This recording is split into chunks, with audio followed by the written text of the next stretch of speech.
warahmatullahi wabarakatuh. Waalaikumsalam warahmatullahi wabarakatuh. Di sini kami dari kelompok 5 dengan judul analisis algoritma Quickshot dengan variasi strategi pivot pada sistem manajemen inventaris laboratorium. Adapun anggotanya dengan saya sendiri Armasari dan Reza Nika Putra dan Novi Sartika Pratemi.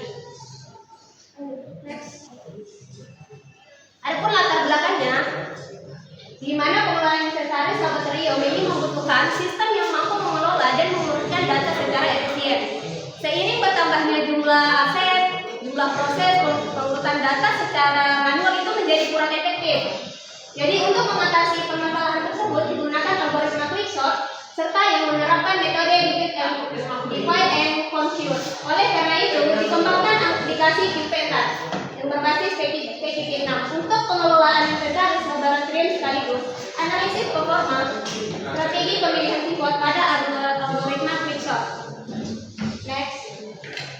Adapun algoritma yang digunakan tadi itu Quickshot dengan variasi pivot dengan konsep divide and conquer. Memecahkan data besar menjadi dua bagian berdasarkan satu titik pivot. Jadi di mana dia akan dibagi ke subbab dibagi.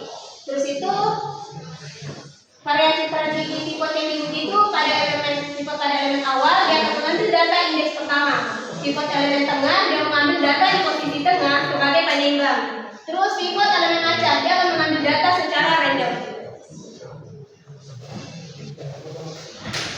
Oke, jadi implementasi implementasi dari aplikasi ini, fitur utamanya itu ada kita bisa mengekspor CSV, dataset, kita juga bisa import juga.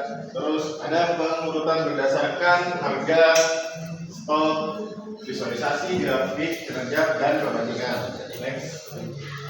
Dan ini tampilan utamanya. Ada tiga fitur utama input datanya. Terus ada eksekusi skenario-nya dan juga ada analisis grafiknya. Next. Oke, kita coba menjalankan aplikasi ini.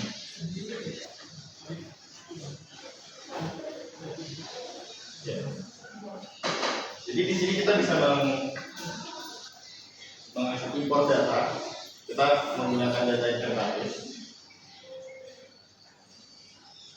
Ini ada data yang acak. Jadi kita untuk konfigurasi pivotnya, misal kita coba di harga. Terus untuk pivotnya dari elemen dari mana? Dari awal, dari tengah, atau acak aja. Misal kita dari awal, kita jalankan, maka algoritma tetap selesai dan akan menggunakan berdasarkan harga. Itu yang kita lihat analisis grafiknya. Jadi si dataset tadi itu masuknya ke base average case. Nah, artinya algoritma partisi berhasil membagi data menjadi dua sub array yang relatif seimbang atau menggunakan tipe acak atau tengah yang memitigasi worst case. Ini swap perpindahannya berapa banyak ada di sebelah sini, ada total perbandingannya, dan ini ada 89 total perkara yang terjadi. Next, misal kita masukin data yang hampir urut.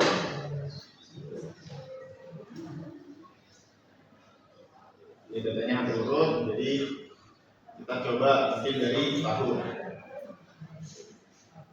dan pivot di elemen acak. Dan kita lihat analisisnya. Di sini terjadi 113 pertukaran dan ada 128 total perbandingan.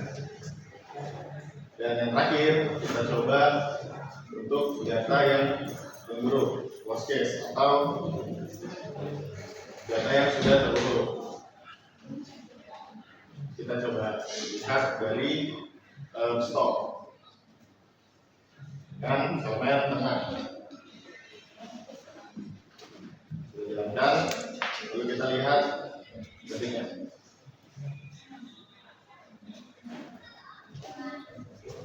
Ini juga sebenarnya bisa kita, kalau datanya terurut, sudah terurut dengan sudah terurut pasti, kita memilih pivot dengan elemen awal. Kita jalankan, misalnya sudah terurut di sini, dan sesuaikan analisisnya ada worst case. Jadi dia buruk. Jadi kalau pivotnya elemen awal sudah datanya terurut, berarti partisinya menjadi sangat tidak seimbang di kiri dan kanan. Jadi algoritmanya itu mengeksekusi rekursif di dalam kali menghasilkan perbandingan kuadrat ON itu.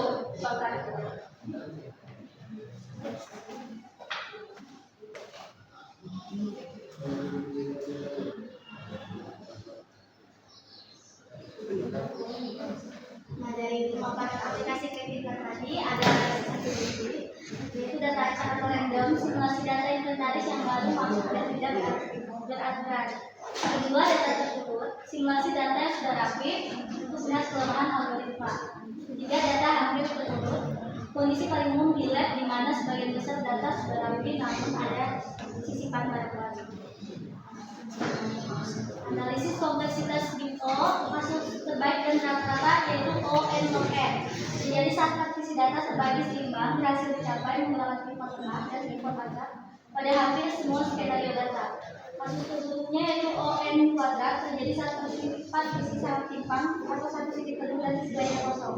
Terbukti terjadi saat menggunakan pivot awal pada data tersebut membuat jumlah perbandingan melonjak drastis. Jadi kelebihan dan kekurangan dari quicksort. Kelebihan quicksort yaitu performa tinggi pada data acak menjadi salah satu algoritma tercepat dengan kompleksitas rata-rata yang sangat efisien. Jadi dia juga hemat RAM, mengumpulkan tabel langsung di dalam tabel asli tanpa membutuhkan memori tambahan untuk membuat data dewan. Dan efisiensi struktur rekursif yaitu mendekatkan divide dan conquer memecah data secara dinamis sehingga sangat optimal dieksekusi oleh prosesor. Kekurangan dari quicksort yaitu pertama dalam jebakan worst case. Pertama langsung ambil drastis jika salah menggunakan strategi pivot seperti opsi elemen awal. Pada kondisi data yang sudah rapi atau hampir turun. Terus kekurangannya juga dia tidak stabil. Posisi asli dari elemen-elemen yang memiliki nilai yang sama tidak dijamin tetap sama setelah proses sortir selesai. Dan terakhir dia risiko start overflow pada RAM jika program masuk ke kondisi worst case. Fungsi rekursif akan menumpuk memori terlalu dalam secara linear dan dapat memicu program macet atau crash. Kesimpulannya, implementasi algoritma quicksort pada aplikasi Kepler ini berhasil meningkatkan efisiensi pengumpulan data inventaris. Hasil analisis membuktikan bahwa penggunaan strategi pivot tengah dan acak jauh lebih stabil untuk mempertahankan performa optimal. Sebaliknya, pivot awal harus dihindari karena berisiko memicu kasus terburuk dengan lonjakan jumlah perbandingan pada data yang sudah terjadi. Oleh karena itu, penentuan pivot yang adaptif sangat krusial agar sistem komunikasi tetap cepat dan responsif. Oke, segitu saja dari kelompok kami. Kurang dan lebihnya mohon dimaafkan. Assalamualaikum warahmatullahi wabarakatuh. Waalaikumsalam.